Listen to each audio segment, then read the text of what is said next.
अमरगाथे धरणि जाते साध्वी सीते सुचरिते सहन शक्ति पतिय भक्ति लोकमान्य वंदिते मंगलांगी महामाते नारी कुलके मादरी कष्टदेदुरु दुष्टरेदुरु सहिಸಿ ಗೆಲ್ಲುವ ಗುಣಸಿರಿ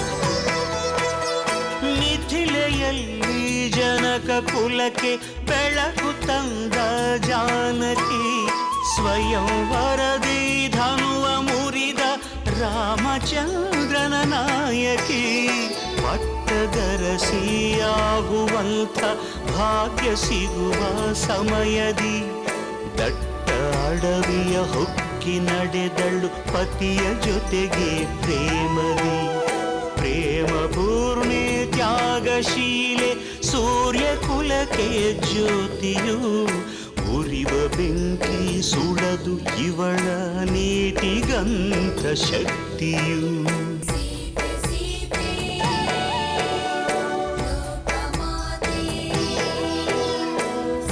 ರಾಮ ಹೃದಯ ನಿವಾಸಿನಿ ಅಕಳಂಕ ಪ್ರೇಮ ಪ್ರಬೋಧಿನಿ ಸೀತೆ ಮಾತೆ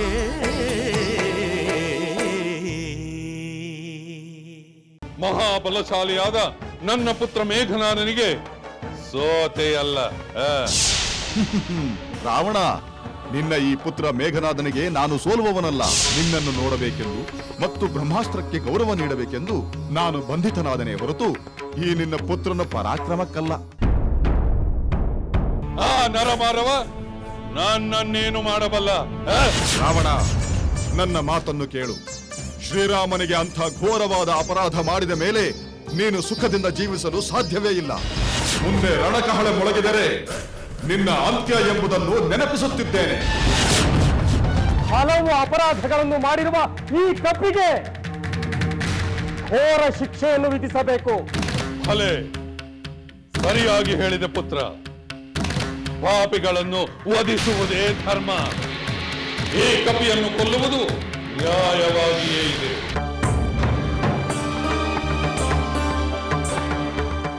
ಬೇಡ ಲಂಕೇಶ್ವರ, ಬೇಡ. ಆತುರದ ನಿರ್ಧಾರ ಕೈಗೊಳ್ಳಬೇಡ. ಈ ನಿನ್ನ ಪುತ್ರನ ಮಾತಿಗೆ ಮರುಳಾಗಬೇಡ. ಯುದ್ಧ ಮಾಡುತ್ತಲೇ ಈ ವಾನರನ್ನು ಕೊಂದಿದ್ದರೆ ಇವನ ಪರಾಕ್ರಮವನ್ನು ಶ್ಲಾಘಿಸಬಹುದಾಗಿತ್ತು. ಹಾಗೆ ನೋಡಿದರೆ ಬ್ರಹ್ಮಾಸ್ತ್ರದ ಬಂಧನದಿಂದಲೂ ಈ ವಾನರ ವೀರನನ್ನು ಇಂದ್ರಜಿತ್ ಇಲ್ಲಿಗೆ ಕರೆತರಲಿಲ್ಲ. ಈ ಹನುಮಂತನೇ ಸ್ವತಃ ಬಂಧನದ ನಾಟಕವಾಡಿ ಇಲ್ಲಿಗೆ ಆಗಮಿಸಿದ್ದಾನೆ. ಭಲೆ ಭಲೆ ವಿಭೀಷಣ, ನಿನ್ನ ಈ ಧರ್ಮದ ನಡವಳಿಕೆ ಶ್ರೀರಾಮನಿಗೆ ಬಹಳ ಪ್ರಿಯವಾಗುತ್ತದೆ. ಲಂಕೇಶ್ವರ, ಈ ನಿನ್ನ ಕೋಪವನ್ನು ಬಿಡು, ಪ್ರಸನ್ನನಾಗು. ತನ್ನ ಒಡೆಯನ ಸಂದೇಶವನ್ನು ತಲುಪಿಸಲು ಬಂದ ಯಾವ ದೂತನನ್ನು ಯಾರು ಯಾವ ಕಾರಣಕ್ಕೂ ಕೊಲ್ಲಬಾರದು ಎಂದು ಸತ್ಪುರುಷರು ಹೇಳುತ್ತಾರೆ. ಹಾಗಾದರೆ ಮತ್ತೇನು ಮಾಡಬೇಕು? ಇವನು ಮಾಡಿದ ಅಪರಾಧಗಳನ್ನೆಲ್ಲ ಕ್ಷಮಿಸಿ ಬಿಡಬೇಕೆ? ವಧಿಸುವ ಶಿಕ್ಷೆಯನ್ನು ಬಿಟ್ಟು ವಿಧಿಸಬಹುದಾದ ಹಲವು ಶಿಕ್ಷೆಗಳಿವೆ. ಅವುಗಳ ಬಗ್ಗೆ ಯೋಚಿಸಬಹುದು. ರಾಕ್ಷಸ ರಾಜನಾದ ರಾವಣೇಶ್ವರ ರಾಜನೀತಿಯನ್ನು ಮೀರಿದನೆಂದು ಲೋಕ ಆಡಿಕೊಳ್ಳುವುದಕ್ಕೆ ಅವಕಾಶ ಮಾಡಿಕೊಡಬೇಡ. ಹಾಗೆಯೇ ಆಗಲಿ. ರಾಜನೀತಿಯನ್ನು ಮೀರುವುದು ನನಗೂ ಇಷ್ಟವಿಲ್ಲ. ಆದರೆ ಈ ಕಪಿಯನ್ನು ಹಾಗೆ ಬಿಡುವುದಕ್ಕೆ ನನ್ನ ಸಮ್ಮತಿ ಇಲ್ಲ.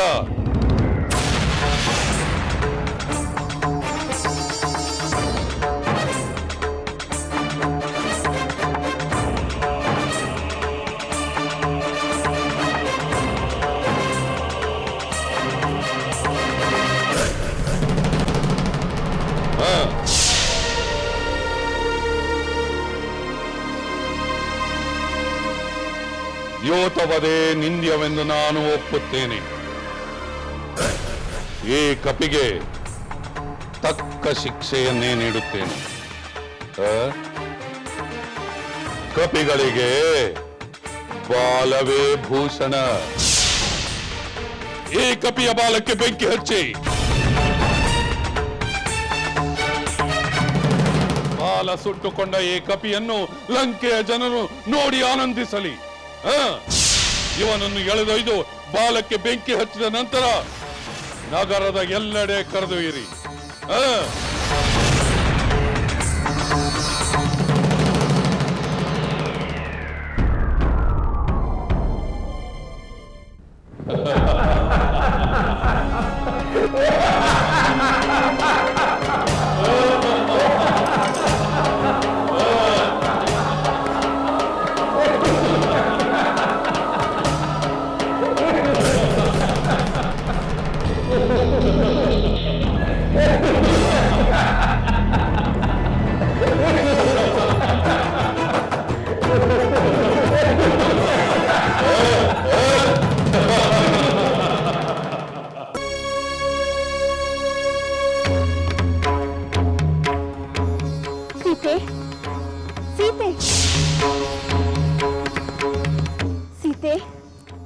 ಏನಾಯ್ತು ತ್ರಿಜಟೆ?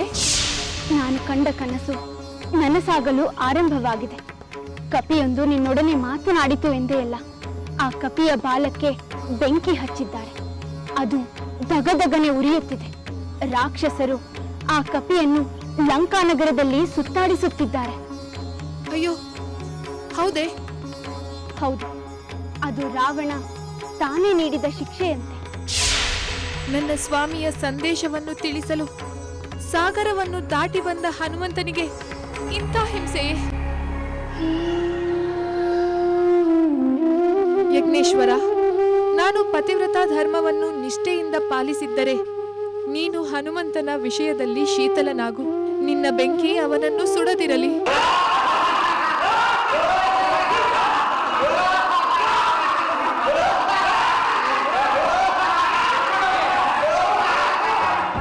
ಪುರುಷೋತ್ತಮನಾದ ನನ್ನ ಪತಿಗೆ ನನ್ನ ಮೇಲೆ ಪ್ರೀತಿ ಇರುವುದಾದರೆ, ನನ್ನ ಪಾಲಿನ ಭಾಗ್ಯವೇನಾದರೂ ಇದ್ದರೆ ಹನುಮಂತನನ್ನು ನಿನ್ನ ಬೆಂಕಿಯು ಸುಡದಿರಲಿ.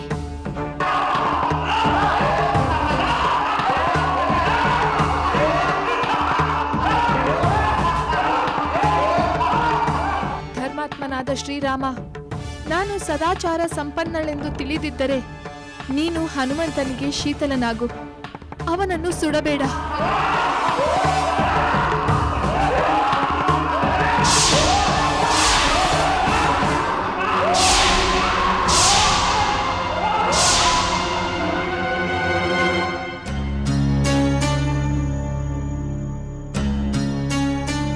ನನ್ನ ಬಾಲದ ತುದಿಯೇನೋ ಧಗಧಗನೆ ಉರಿಯುತ್ತಿದೆ.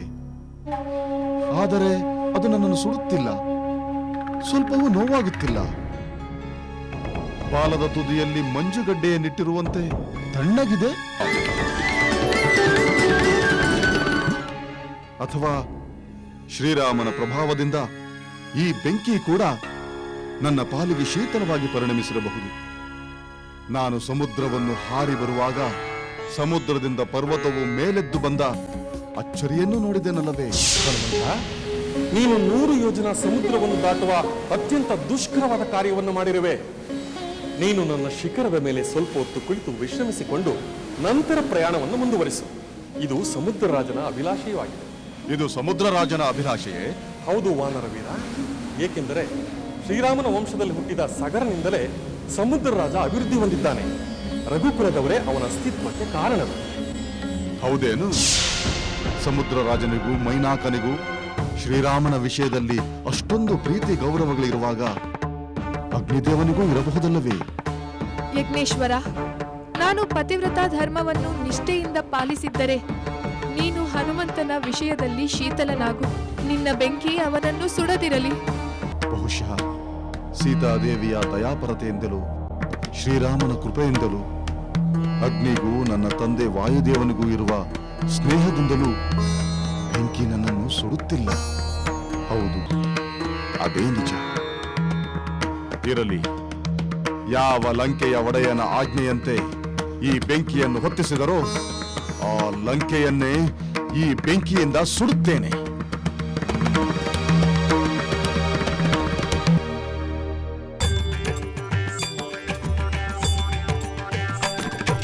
ಕೆರಳಿದನು ಹನುಮ ಕೆರಳಿದನು, ಕಲಿಸಿದನು ಪಾಠ ಕಲಿಸಿದನು.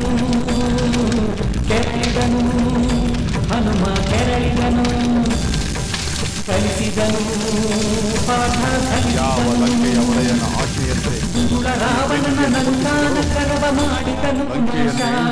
ಈ ಬೆಂಕಿಯಿಂದ ರಾವಣನ ಲಂಕಾನ ಗರ್ವ ಮಾಡಿದನು ನಾಶ. ಕೆರಳಿದನು ಹನುಮ ಕೆರಳಿದನು, ಕಲಿಸಿದನು ಪಾಠ ಕಲಿಸಿದನು.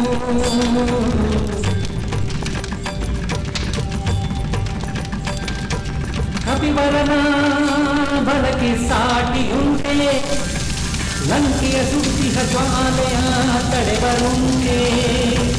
ಕಪಿವರನ ಬಳಕೆ ಸಾಟಿಯುಂಟೆ, ಲಂಕೆಯ ಸುದ್ದಿಹ ಜ್ವಾಲೆಯ ತಡೆಬರುಂಟೆ.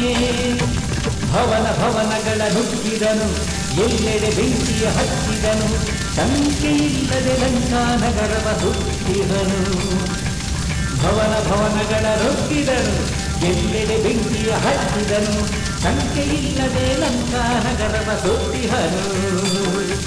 ಕೆರಳಿದನು ಹನುಮ ಕೆರಳಿದನು, ಕಲಿಸಿದನು ಪಾಠ ಕಲಿಸಿದನು.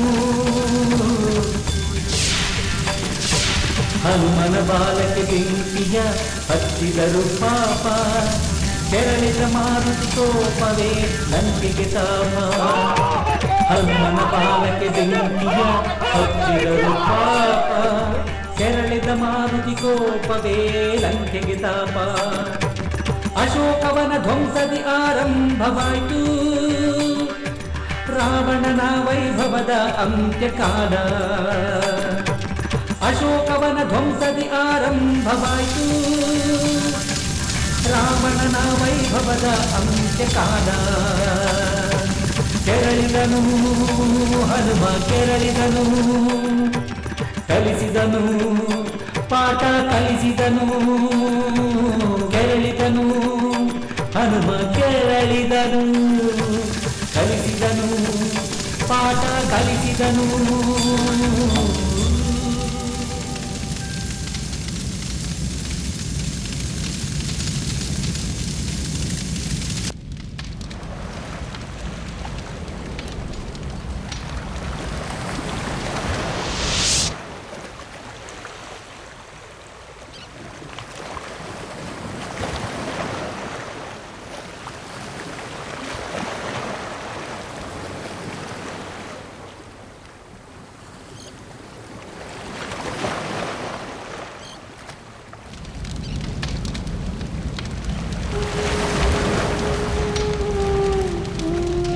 ಎಂಥ ಚಾತುರ್ಯ ಕೆಲಸ ಮಾಡಿಬಿಟ್ಟೆ. ಇದಕ್ಕೆ ಅಲ್ಲವೇ ಕಪಿ ಚಾಪಲ್ಯ ಎಂದು ಹೇಳುವುದು. ನಾನು ಹಚ್ಚಿದ ಬೆಂಕಿಯಿಂದ ಇಡೀ ಲಂಕಾ ನಗರವೇ ಸುಟ್ಟು ಹೋಗಿದೆ. ಒಂದು ವೇಳೆ ಈ ಬೆಂಕಿಯಲ್ಲಿ ಸೀತಾದೇವಿಯು ಸುಟ್ಟು ಹೋಗಿದ್ದರೆ ಇನ್ನೇನು ಗತಿ? ಹಾಗೇನಾದರೂ ಆಗಿದ್ದರೆ ನಾನೇ ನನ್ನ ಕೈಯಾರೆ ರಾಮ ಕಾರ್ಯವನ್ನು ಹಾಳು ಮಾಡಿದಂತಾಗುತ್ತದೆ. ಅವರು ನನ್ನ ಬಾಲಕ್ಕೆ ಬೆಂಕಿ ಹಚ್ಚಿದರೆಂಬ ರೋಷಾವೇಶದಿಂದ ವಿವೇಕವನ್ನು ಕಳೆದುಕೊಂಡು ಮಹಾ ಅನರ್ಥವನ್ನೇ ಮಾಡಿಬಿಟ್ಟೆ. ಆ ಕ್ಷಣದಲ್ಲಿ ಸೀತಾದೇವಿಯನ್ನು ರಕ್ಷಿಸಬೇಕೆಂಬ ಆಲೋಚನೆಯನ್ನೇ ಮಾಡಲಿಲ್ಲವಲ್ಲ. ನಾನೇಕೆ ಆತುರದಿಂದ ವರ್ತಿಸಿದೆ? ಸೀತಾದೇವಿಯನ್ನು ಸಂದರ್ಶಿಸಿದ ಶುಭ ವಾರ್ತೆಯನ್ನು ಹಿಂದಿರುಗಿ ಹೋಗಿ ಶ್ರೀರಾಮನಿಗೆ ತಿಳಿಸುವುದಷ್ಟೇ ಉಳಿದಿತ್ತು. ಅಷ್ಟರಲ್ಲಿ ಇಷ್ಟೆಲ್ಲ ಆಗಿ ಹೋಯಿತು. ಇಡೀ ಲಂಕಾ ನಗರವೇ ಹೊತ್ತಿ ಉರಿಯುವಾಗ ಸೀತಾದೇವಿಗೆ ಹಾನಿಯಾಗಿದ್ದರೆ ಏನು ಮಾಡುವುದು? ಅಯ್ಯೋ ಅಯ್ಯೋ, ಎಂತಹ ಪಾಪಿ ನಾನು! ಏನು ಮಾಡಲಿ, ಏನು ಮಾಡಲಿ? ಸೀತಾದೇವಿಯ ಸಾವಿಗೆ ಕಾರಣನಾದ ನಾನು ಅದೇ ಬೆಂಕಿಯಲ್ಲಿ ಬಿದ್ದು ಭಸ್ಮವಾಗಿ ಹೋಗಲೇ? ಸಮುದ್ರದಲ್ಲಿ ಮುಳುಗಿ ಹೋಗಲೇ? ನನ್ನ ಈ ಪಾಪಿ ಶರೀರವನ್ನು ತುಂಡು ತುಂಡಾಗಿ ಕತ್ತರಿಸಿ ಎಸೆಯಲೇ? ಅಥವಾ ಅಥವಾ ಒಂದು ವೇಳೆ ಸೀತಾದೇವಿಯು ತನ್ನ ಅಪರಿಮಿತವಾದ ತೇಜಸ್ಸಿನಿಂದ ತನ್ನನ್ನು ತಾನು ರಕ್ಷಿಸಿಕೊಂಡಿರಬಹುದೇ? ಏಕೆ ಸಾಧ್ಯವಿಲ್ಲ? ಹೌದು, ಸೀತಾದೇವಿ ನಾಶವಾಗಲು ಸಾಧ್ಯವಿಲ್ಲ. ಅಗ್ನಿ ಸಮಾನಳಾದ ಸೀತಾದೇವಿಯನ್ನು ಇನ್ನೊಂದು ಬೆಂಕಿ ಮುಟ್ಟಲು ಹೇಗೆ ಸಾಧ್ಯ? ಪತಿಭಕ್ತಿ ಸತ್ಯನಿಷ್ಠೆಯ ತಪಸ್ವಿಯಂತಿರುವ ಸೀತಾದೇವಿಯನ್ನು ಎಂದಿಗೂ ಬೆಂಕಿ ಸುಡಲಾರದು, ಸುಡಬಾರದು. ಆಶ್ಚರ್ಯ, ಅತ್ಯಾಶ್ಚರ್ಯ! ಇಡೀ ಲಂಕಾ ನಗರವನ್ನೇ ಬೆಂಕಿಗೆ ಆಹುತಿ ಮಾಡಿ ಹನುಮಂತ ಘೋರ ಕಾರ್ಯವನ್ನು ಮಾಡಿದ್ದಾನೆ. ಆದರೆ ಅಶೋಕವನದಲ್ಲಿರುವ ಸೀತಾದೇವಿಯು ಸುಡಲಿಲ್ಲ ಎಂಬುದೇ ವಿಸ್ಮಯವಾಗಿದೆ. ಈ ಅದ್ಭುತಕ್ಕೆ ಸೀತಾದೇವಿಯ ಮಹಿಮೆ ಕಾರಣ. ಆ ಪತಿವ್ರತ ಶಿರೋಮಣಿಗೆ ನಮೋ ನಮಃ.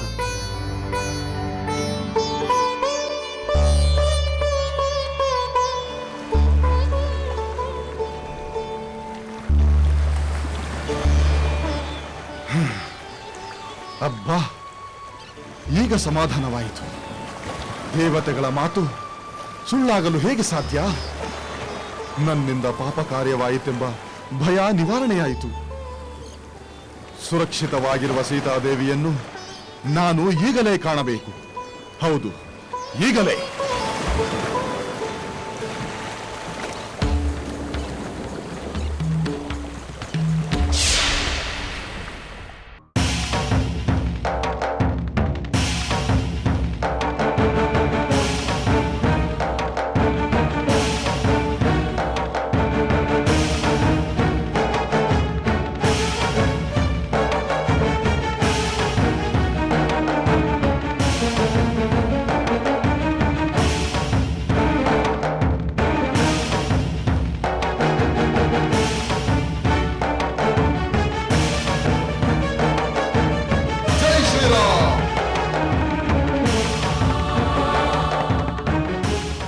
ಹನುಮಂತ, ಮಾತೆ, ನಾನು ಆವೇಶವಶನಾಗಿ ಅವರೇ ಹಚ್ಚಿದ ಬೆಂಕಿಯಿಂದ ಲಂಕೆಯನ್ನೆಲ್ಲ ಸುಟ್ಟು ಬಿಟ್ಟೆ.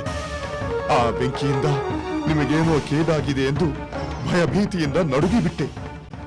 ಅಷ್ಟರಲ್ಲಿ ಆಕಾಶದಲ್ಲಿ ದೇವತೆಗಳು ನೀವು ಸುರಕ್ಷಿತವಾಗಿರುವುದನ್ನು ಮಾತನಾಡಿಕೊಂಡರು. ನನಗೆ ಹೋದ ಜೀವ ಮರಳಿ ಬಂದಂತಾಯಿತು. ನಿಮ್ಮನ್ನು ನೋಡಲು ಧಾವಿಸಿ ಬಂದೆ. ಶ್ರೀರಾಮನ ಕೃಪೆಯಿಂದ ನಿಮಗೇನೂ ಆಗಲಿಲ್ಲವಲ್ಲ? ಆ ಬೆಂಕಿ ನಿಮ್ಮನ್ನು ಸುಡಲಿಲ್ಲವಲ್ಲ? ಬದುಕಿದೆ ಮಾತೆ, ನಾನು ಬದುಕಿಕೊಂಡೆ. ಮಾರುತಿ, ಬಿಡು. ಅಂಥ ಚಿಂತೆಯನ್ನು ಬಿಟ್ಟು ಬಿಡು. ನನ್ನ ಸ್ವಾಮಿಯ ಕಾರ್ಯದಲ್ಲಿ ತಲ್ಲೀನನಾಗಿರುವ ನಿನಗೂ, ಸದಾ ರಾಮ ಧ್ಯಾನದಲ್ಲಿ ಮುಳುಗಿರುವ ನನಗೂ ಅಗ್ನಿದೇವ ಸಹಾಯ ಮಾಡುತ್ತಾನೆ ಹೊರತು ಕೇಡು ಮಾಡುವುದಿಲ್ಲ.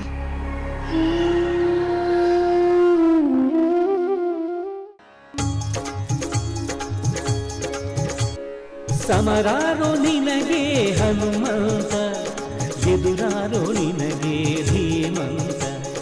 ಸಮರಾರೋ ನಿನಗೆ ಹನುಮಂತ, ಎದುರಾರೋ ನಿನಗೆ ಧೀಮಂತ. ಸಾಕು ನಿನ್ನ ವೈರಿ ಬಲದ ಪ್ರಶಂಸೆ. ಆ ಕೋತಿಯನ್ನು ಒಂದು ಜೀವ ಸಹಿತ ಬಿಟ್ಟಿದ್ದೇ ನನ್ನ ತಪ್ಪಾಗಿದೆ. ಬಾಲಕ್ಕೆ ಬೆಂಕಿ ಹಚ್ಚುವ ಬದಲು ಅವನನ್ನು ಅಂದೇ ಮುಗಿಸಿದ್ದರೆ ಈ ಲಂಕಾ ದಹನವಾಗುತ್ತಿರಲಿಲ್ಲ. ನಿನ್ನ ಆಜ್ಞೆಯಂತೆ ಕೆಲವೇ ದಿನಗಳಲ್ಲಿ ಲಂಕೆ ಮೊದಲಿನಂತಾಗಬಹುದು. ಆದರೆ ನಿನ್ನ ಮನಸ್ಸು ಸ್ವಭಾವ ಬದಲಾಗದಿದ್ದರೆ ಲಂಕೆಗೆ ಮುಂದೆಂದೂ ಸರಿಪಡಿಸಲಾಗದಂತಹ ಆಪತ್ತು ಸಂಭವಿಸಬಹುದು.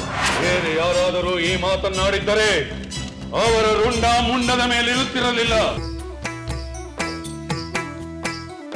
ಲಂಕೆಯಲ್ಲಿನ ದುರುಳ ದರ್ಪವು ಸೀತೆ ಸಹನೆಗೆ ಸೋತಿತು. ಅಂಕೆ ಇರದ ಅಸುರ ಕುಲವು ರಾಮ ಬಾಣಕ್ಕೆ ಅಡಗಿತು.